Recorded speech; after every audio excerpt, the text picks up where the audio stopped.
राधे राधे। राजा जनक की पावन कथा आज हम लोग श्रवण करेंगे। राजा जनक जी का नाम तो सारा संसार जानता ही है। सकल जगत की माता श्री जानकी जी ने इन्हीं के घर जन्म लेकर अनेक पवित्र चरित किए थे।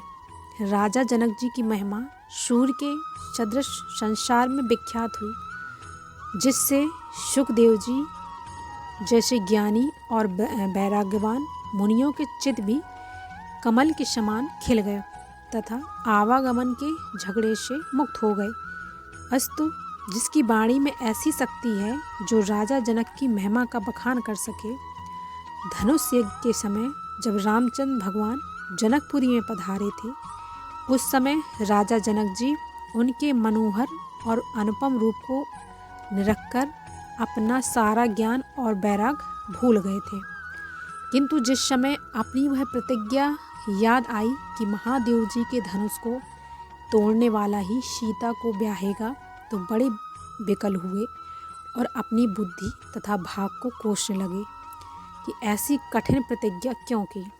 अनंतर मन को बहुत समझाने पर जब चिंता कम न हुई तो भगवान की शरण ली। जब श्री रामचंद्र जी महाराज ने जनक जी का ऐसा भक्ति भाव देखा तथा सब पूर्ववासियों की भी यही इच्छा पाई कि धनुष रघुनाथ जी के कर कमलों द्वारा टूटे और श्री जानकी जी का भी अपने में अपार प्रेम पाया, तो उस धनुष को स्वयं तोड़ा और श्री जानकी जी ने धनुष के टूटते ही भरी सभा में रामचंद्र जी के गले में जयमाल डाल दी।